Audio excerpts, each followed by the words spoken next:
The rise of Nefertiti. The desert wind carried secrets, whispers of gods, pharaohs, and forgotten queens. Buried beneath centuries of sand and silence, a name would one day re-emerge to capture the modern world's imagination. Nefertiti. Her beauty immortalized in a limestone bust. Her power concealed beneath layers of patriarchal records and religious upheaval. But before her legacy faded into myth, she was once among the most powerful figures in Egypt. This is where her story begins, not in grandeur but in mystery. Chapter 1. A Kingdom in Transition. Egypt, in the waning decades of the 18th dynasty, was a superpower unlike any the world had seen. From Nubia to the Levant, its armies dominated. Its temples stood vast and proud, and its priests, particularly those of Amun, controlled untold wealth and influence. The pharaoh Amenhotep III ruled during this golden age. Yet behind the facade of splendor, fault lines were beginning to form. Amenhotep III had reigned for nearly 4 decades. His court was rich, but the priesthood's power was growing unchecked. Many historians believe that the seeds of revolution, both religious and political, were sown during his final years. His son Amenhotep IV was born into this brewing tension, and so was Nefertiti. Chapter 2. The Mysterious Origins. No records definitively state where Nefertiti came from. Her name means, "the beautiful one has come," suggesting an arrival from outside Thebes, possibly from the foreign court of Mitanni, or more likely, from within Egypt itself. Perhaps the daughter of the powerful courtier Ai, who would later become pharaoh. She may have been raised at the heart of the royal court, trained in diplomacy, religion, and possibly the languages of the empire. From an early age, Nefertiti would have learned that beauty could be a political tool, and intelligence a weapon. She was not just poised to be queen. She was being prepared for something greater. Chapter 3. The Marriage of Strategy and Spirit. Nefertiti married Amenhotep IV sometime in his early years of reign, possibly at the age of 15 or 16. Their union was not merely romantic, it was strategic. She would become his partner in an unprecedented revolution. Together they produced at least 6 daughters, though no sons are definitively recorded. This posed questions about succession, but it also made Nefertiti the matriarch of the royal line. Soon after their marriage, Amenhotep IV began to diverge from traditional worship of Amun.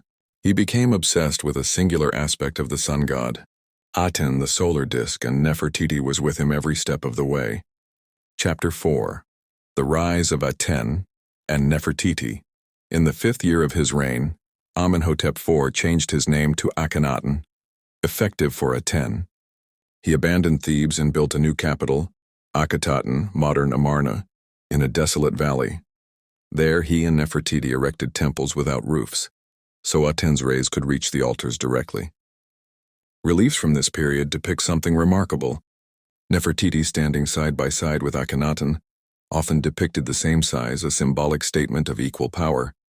In one, she smites enemies with a mace, a pose traditionally reserved for kings. In another, she is crowned by the sun itself. The message was clear. She was more than a queen, she was divine. Chapter 5. The co-ruler in all but name. Nefertiti began adopting epithets previously reserved for pharaohs. Mistress of Upper and Lower Egypt, great in the palace. In some inscriptions she was even given her own royal cartouche, a sign of sovereignty. Whether officially co-regent or not at this point, she had already stepped beyond the bounds of tradition. Egypt was transforming and not all welcomed it. The priests of Amun were cast aside. Their temples defunded, old gods forgotten. The royal couple were now sole intermediaries between people and Aten. Amidst this revolution, Nefertiti's image became omnipresent. She was worshipped as the feminine aspect of the sun. Her bust, now the most iconic artifact of ancient Egypt, dates from this period, a symbol of divine beauty and power. Chapter 6. Mother, Queen, and Enigma. While their daughters appeared at court ceremonies, none held the promise of succession. Nefertiti, childless of sons, faced a dilemma, especially as Akhenaten's health waned. Her future was tied to the endurance of Atenism, yet she continued undeterred. In the reliefs of Amarna, she appears performing sacrifices, blessing officials, riding chariots. One image shows her mourning the death of a daughter, Akhetaten. in a solemn scene that hints at a deeply human side to this queen of radiant power. By year 12 of Akhenaten's reign, Nefertiti had become the most powerful woman in the world, and one of the most controversial. But her story was far from over. Akhenaten and the Aten Revolution. Chapter 1. The God of Light.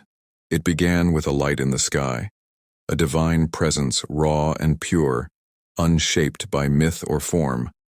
Aten, the radiant disk of the sun, had always been a part of Egypt's spiritual tapestry.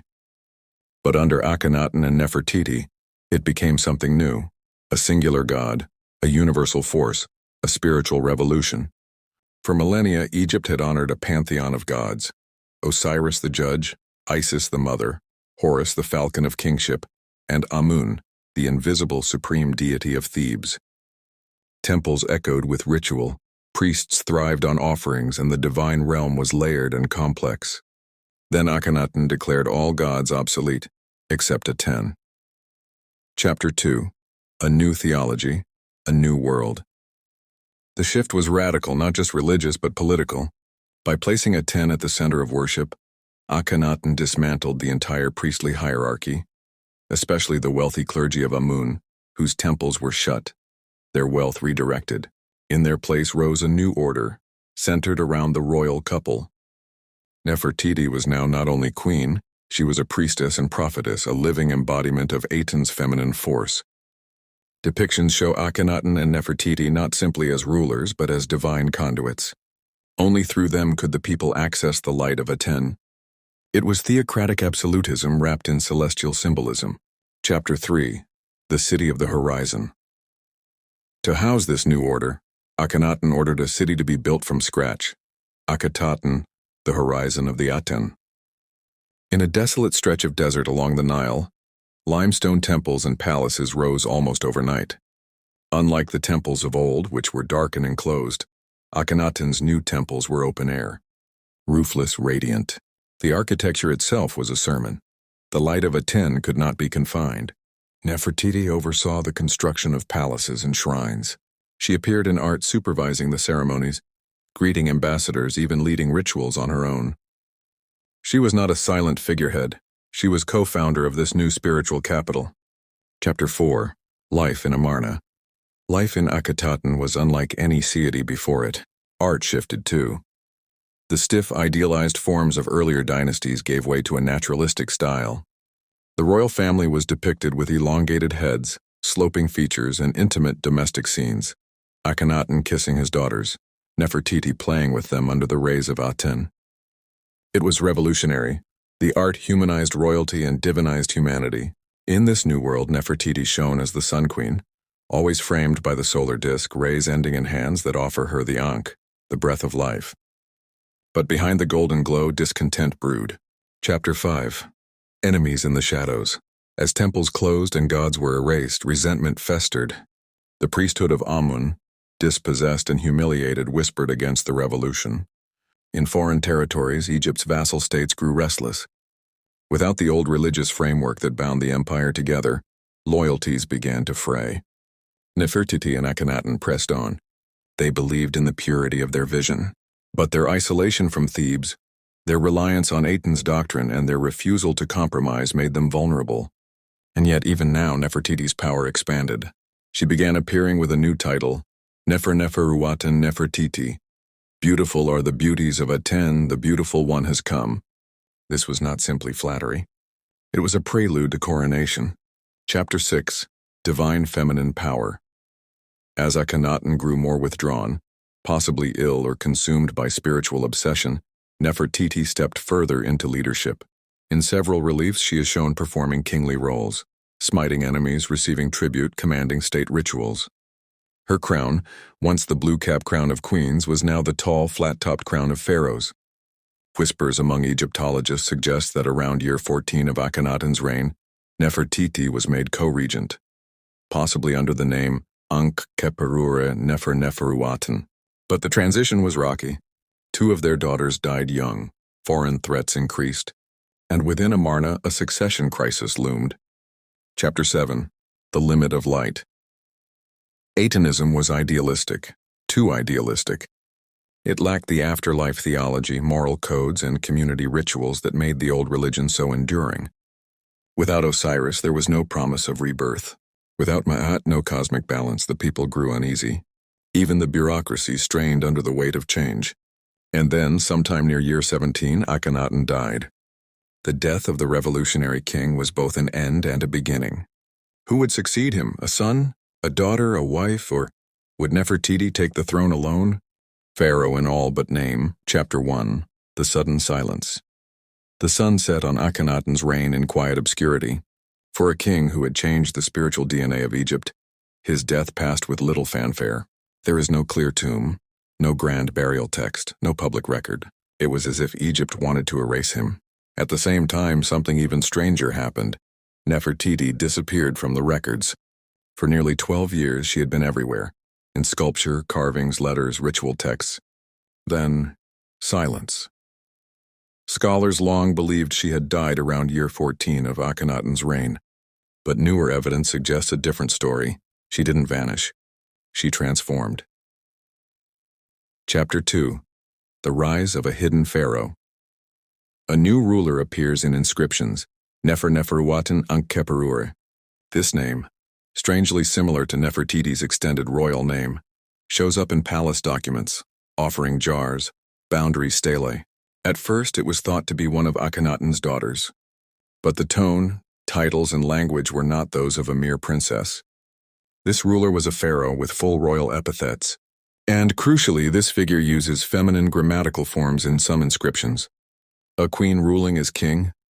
Egyptologists like James Allen and Aidan Dodson now argue that Nefertiti reigned as pharaoh under the name Neferneferuaten, perhaps for as long as 2 or 3 years. Chapter 3.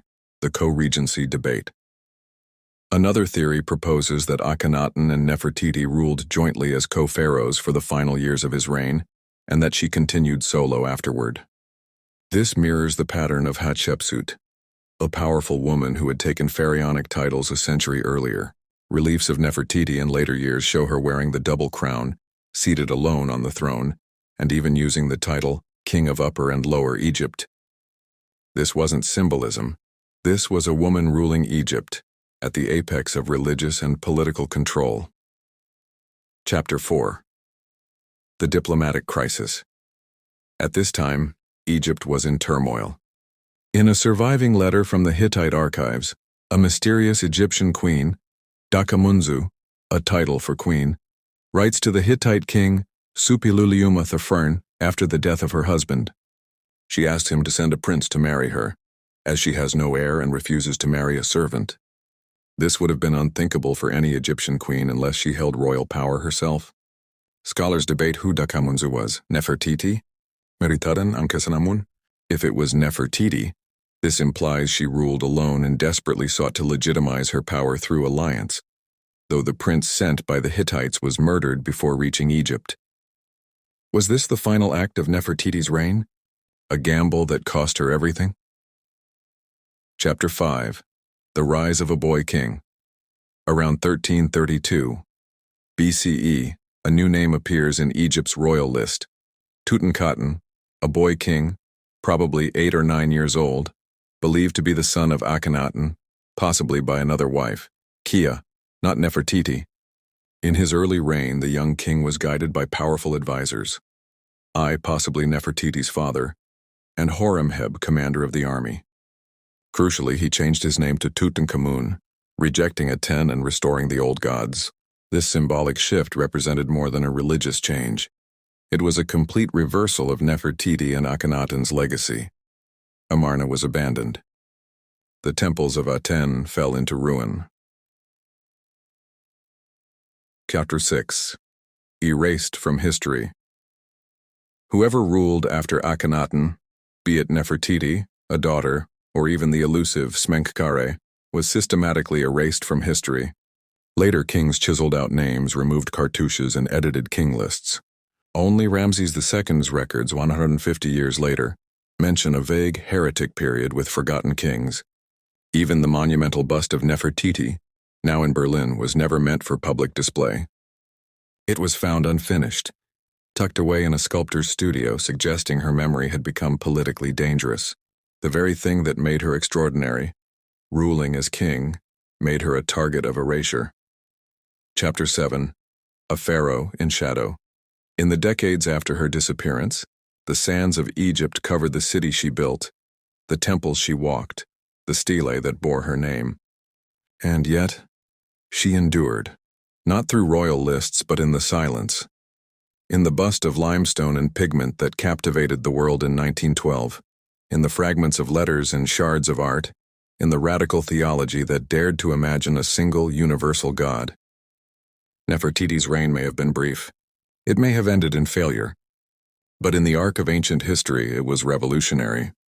The fall of Amarna, per Chapter 1, the reign of Smenkhkare, phantom or pharaoh. Sometime after Akhenaten's death, but before Tutankhamun's rise, a shadowy figure appears, Smenkhkare. His reign, if real, lasted no more than a year or two. Who was he? Some scholars argue Smenkhkare was Akhenaten's son or brother. Others insist Smenkhkare was Nefertiti herself, ruling under a masculine name. The confusion is deepened by shared epithets, overlapping names, and almost identical titles to those used by Nefertiti as co-regent.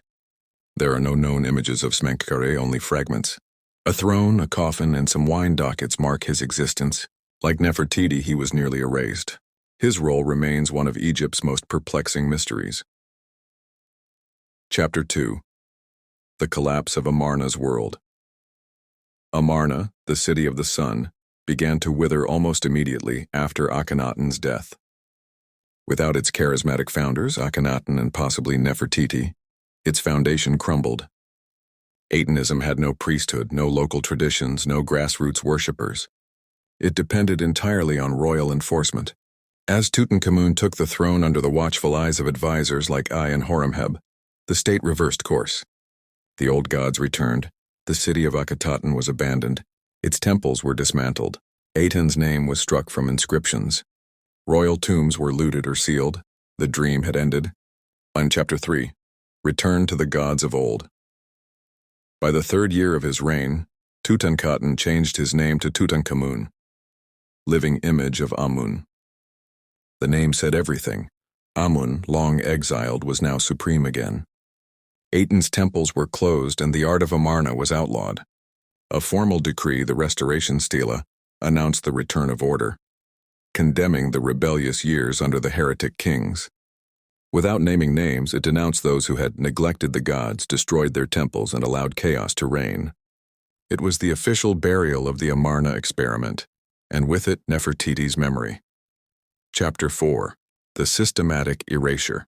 In the years following, the memory of Nefertiti and Akhenaten was not simply forgotten. It was deliberately eradicated. Their names were chiseled from monuments, their cartouches removed, statues defaced. Royal lists skipped their reign entirely, jumping from Amenhotep III to Tutankhamun, or even directly to Horemheb. This practice, known as damnatio memoriae, was a fate worse than death in ancient Egypt. The erasure of a name was the erasure of one's soul in the afterlife. Nefertiti, once divine queen and perhaps pharaoh, was now a ghost without a name. Chapter 5. What became of her tomb? One question haunts Egyptologists. Where is Nefertiti's tomb? Many believe she was buried in the royal tomb at Amarna, in chambers adjacent to Akhenaten. Yet those chambers appear unfinished, perhaps abandoned as the city collapsed. Others speculate that she was secretly reburied in Thebes, possibly within or near the tomb of Tutankhamun. The famous tomb, KV62, discovered in 1922, contains anomalies, sealed doorways, unused chambers, that some suggest may hold her remains. As of today, this hypothesis remains unproven, though radar scans in the 2010s reignited hopes that Nefertiti may still lie hidden, waiting to be found. Chapter 6. Legacy Beneath the Rubble. Though Amarna was buried, its art and ideas persisted in whispers. Some elements of Atenist theology, sun imagery, divine kingship, even some monotheistic leanings, reappeared subtly in later periods.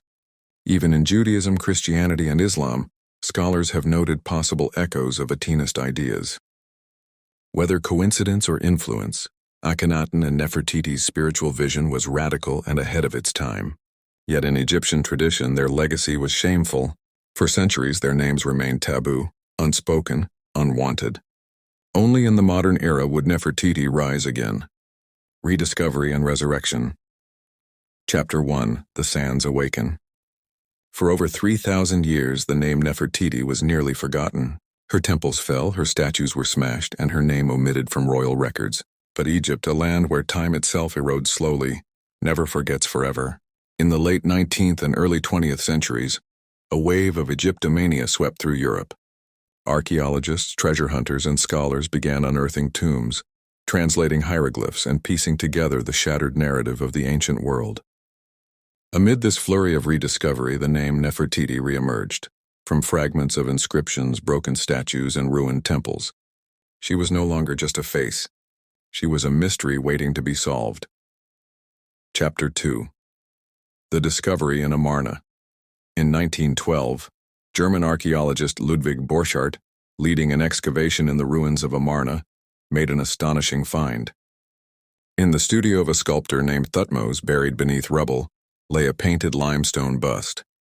The face was serene, perfectly symmetrical. Her long neck, high cheekbones, and almond eyes seemed untouched by time. This was Nefertiti, captured in art lifelike and timeless. The bust, now famously displayed at the Neuss Museum in Berlin, became one of the most iconic artifacts of ancient history. For many, it redefined beauty. For historians, it posed a far deeper question. Who was she really? Chapter 3: A Face with No Tomb. Unlike Cleopatra, Hatshepsut, or even Akhenaten, Nefertiti's final resting place has never been found. Her name, though resurfacing in inscriptions, remains largely elusive in Egypt's king lists. Where was her tomb? Was she buried in Amarna only to be desecrated? Was she hidden in Thebes or the Valley of the Kings? In 2015, British Egyptologist Nicholas Reeves proposed a bold theory: that Nefertiti's tomb lies behind Tutankhamun's burial chamber, concealed behind sealed walls. Ground-penetrating radar surveys suggested anomalies, possibly hidden doorways. But no excavation has yet confirmed this. The debate continues, passionate and unresolved. Chapter 4: Theories of Death and Disguise. Without a tomb, researchers turn to texts and artifacts. One theory suggests Nefertiti died in disgrace, a casualty of political chaos. Others believe she changed her identity, possibly becoming Smenkhkare to preserve Atenism. Still others propose that she was murdered or removed by rival factions once Akhenaten died. Her religious ideology too dangerous to survive the return to orthodoxy. Despite all this, her image endured, hidden in layers of broken art, defaced reliefs, and scattered inscriptions. Each discovery slowly painted her not just as queen, but as ruler, visionary, and cultural lightning rod. Chapter 5: Nefertiti as cultural icon. In the modern era, Nefertiti's fame has surpassed her ancient power. She has become a symbol of beauty, feminine authority, and enigmatic strength. Artists, poets, filmmakers, and feminists have invoked her image as a timeless archetype. Museums compete to exhibit her likeness. Activists debate whether the bust should return to Egypt. The irony is poignant. A woman once erased from history has become one of its most visible icons. Her likeness appears on magazine covers, in fashion, in books, and even in political discourse. To many, she represents the power of the forgotten female voice. Chapter 6: A Legacy Rekindled. The reemergence of Nefertiti forces us to reconsider ancient history, not as a static narrative of male kings and dynasties, but as a dynamic realm where women, too, shaped empires, challenged gods, and defied expectation. Her story, fragmented, speculative, mysterious, is a testament to how much can be lost and how much can be rediscovered. She ruled in a time of revolution. She lived through upheaval, she defied tradition, and though her reign ended in erasure, her afterlife in history is enduring and alive. Legacy of the Sun, Queen. Chapter 1: Echoes in the Desert. When the desert winds stir the sands of Amarna, they pass over the remnants of a kingdom built on light. They whisper of a woman once crowned not merely with jewels but with flame, who ruled with vision, with daring, and ultimately with silence. Nefertiti's legacy is not carved into towering obelisks or eternalized in gold-lined tombs. It survives in fragments, a sculpted bust, erased names, a changed theology, and the possibility that history might have overlooked its most radical queen. Her reign has ended, her city is gone, but her story continues. Chapter 2.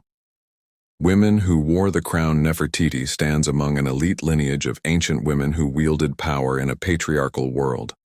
Egypt, unlike many ancient societies, allowed women to rule, but rarely without resistance or revision. Before Nefertiti came Sobekneferu, the first confirmed female pharaoh. After her, the formidable Hatshepsut ruled in full regalia, only to have her name defaced. Centuries later, Cleopatra VII would rule at the very twilight of Egypt's independence. But Nefertiti's story is unique. She may have ruled under a male identity or under her own, unacknowledged and denied. She didn't just inherit power. She helped create the conditions that made it possible for a woman to reign. Chapter 3. Memory as Resistance. History is often written by the victors, but sometimes history revives the vanquished. In erasing Nefertiti, Egypt's conservative rulers sought to erase an entire experiment in theology, power, and gender. They failed. Her bust, found unfinished, would come to symbolize a silent defiance, a woman erased by history but never entirely lost. Today, her name is spoken more widely than those of the kings who followed her. Horemheb, even Tutankhamun, none command the same mystique. Nefertiti endures because her disappearance is part of her legend. Chapter 4. A mirror to ourselves. In the modern world, Nefertiti's story holds up a mirror. She reminds us that history can be selective. That power, when held by women, is often challenged, rewritten, or forgotten. That religion can be weaponized, that innovation is risky, and that beauty, while iconic, can obscure deeper truths. She has been called a goddess, a co-regent, a heretic, a fraud, a warrior, and a puppet. But perhaps she was all of these or none of them. Perhaps her greatest role was to be human in a system that didn't know how to contain her. Chapter 5. What we still don't know. Even now, the greatest questions remain unanswered. Where is her body? Did she truly rule as pharaoh alone? Was she Neferuaten or Smenkhare, or both? Was she murdered, exiled, or quietly buried as the old gods returned? New technology, DNA analysis, radar scans, remote sensing may one day reveal more. Or perhaps Nefertiti, Queen of the Sun, will always keep some shadows for herself. Her power lay not only in ruling but in becoming unknowable. Chapter 6. The Final Light. To stand before her bust in Berlin is to face a presence frozen in time, eyes that never received pupils, a crown that reaches upward as if still receiving light, a face that feels alive and eerily silent. She is no longer a queen of Egypt alone. She is a queen of possibility, of resilience, of narrative. As long as her story continues to be told, as long as we ask who she was and what she meant, Nefertiti rules still, not from a throne of limestone, but from the imagination of the world. Epilogue. The Pharaoh in Shadow. She came from mystery. She ruled with vision. She vanished without a trace. But Nefertiti, Queen of Aten, Queen of Egypt, Queen of Questions, has outlived her enemies. In the silence of lost cities, in the dust of shattered stelae, in the marble corridors of modern museums, she waits, not as a forgotten queen, but as one who dared to rise with the sun, and dared to rule as its equal. She was the queen who stood beside a king, then stepped into his shadow to rule alone. A visionary, a rebel, a woman erased yet never forgotten. Today, Nefertiti stands not only as an icon of beauty, but as a symbol of lost power, buried truth, and the enduring mystery of ancient Egypt. Her story may be incomplete, but perhaps that's what makes it eternal. Thank you for joining us on this journey through time. If you enjoyed exploring the forgotten reign of the Sun Queen, don't forget to like this video, share it with fellow history lovers, and subscribe for more deep dives into the ancient world. And tell us in the comments, do you believe Nefertiti ruled as pharaoh? Or is her true story still waiting to be uncovered beneath the sand? History isn't always written in stone. Sometimes it survives in silence,